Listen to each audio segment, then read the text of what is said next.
নাটোরের বড়াই গ্রামে শুকনো সিম গাছ পোড়াতে গিয়ে তার আগুনে ২০ বিঘা পান বরজ পুড়ে ছাই হয়ে গেছে। শনিবার দুপুরে উপজেলার বড়াইগ্রাম ইউনিয়নের বাপরোগ মণ্ডলপাড়া গ্রামে ওই অগ্নিকাণ্ডের ঘটনা ঘটে। এতে অন্তত ৩ কোটি টাকার ক্ষয়ক্ষতি হয়েছে বলে ধারণা করছে ফায়ার সার্ভিস কর্মীরা। বনপাড়া ফায়ার সার্ভিস, স্থানীয় ইউপি চেয়ারম্যান মোমিন আলী ও প্রত্যক্ষদর্শীরা জানান, উপজেলার বাগডোব মণ্ডলপাড়া এলাকার গুচ্ছগ্রাম সংলগ্ন পতিত জমিতে শুকনো সিমের গাছ পোড়াচ্ছিলেন নিজাম উদ্দিন নামের এক কৃষক। এ সময় বাতাসে জমি সংলগ্ন পান বর্জ্যে আগুন ছড়িয়ে পড়ে। তাপদাহের কারণে দ্রুত আগুন অন্যান্য পান বর্জ্যে ছড়িয়ে পড়ে। খবর পেয়ে বনপাড়া থেকে ফায়ার সার্ভিস কর্মীরা গিয়ে স্থানীয়দের সহায়তা নিয়ে প্রায় ১.৫ ঘণ্টার চেষ্টায় আগুন নিয়ন্ত্রণে আনে। ততক্ষণে অন্তত ৪০ বিঘা জমির পান বরজ পুড়ে ছাই।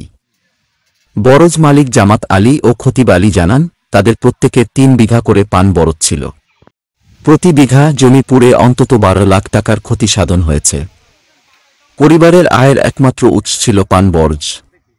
এখন আগামী দিনগুলি কেমনে পরিবার পরিজন নিয়ে পার করব, সেটা ভাবলেই চোখে অন্ধকার দেখছি। বিস্তারিত দেখুন নাটোর প্রতিনিধি শাহাবুল আলমের পাঠানো প্রতিবেদনে। আগুনটা কিভাবে লাগলো?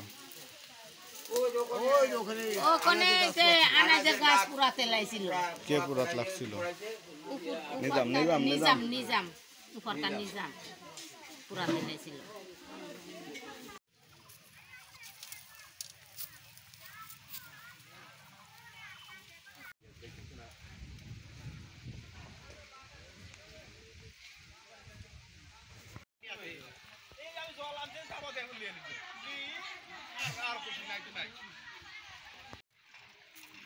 মিনিট লাগছে, মিনিমাম 20 মিনিট লাগছে। মরবো নাকি? দেরি করে আসলে তবে সাংবাদিকের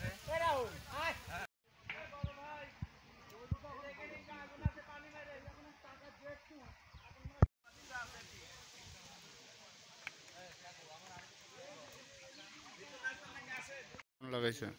আগুনটা লাগায় কার মাধ্যমে? আজকে যে আগুন লাগাইছিল দেখতে পাচ্ছেন, এই জায়গা থেকেই আগুন লেগেছে, যেখানে সিমের সব এই মরা গাছপালাগুলা পুরাতে যায় আগুন লাগাইছে। যিনি তেনার নাম হচ্ছেন কুমারখালী গ্রামের হচ্ছেন নিজাম আলী। তেনার পিতার নাম হচ্ছে মৃত আলহাজ ওমর আলী।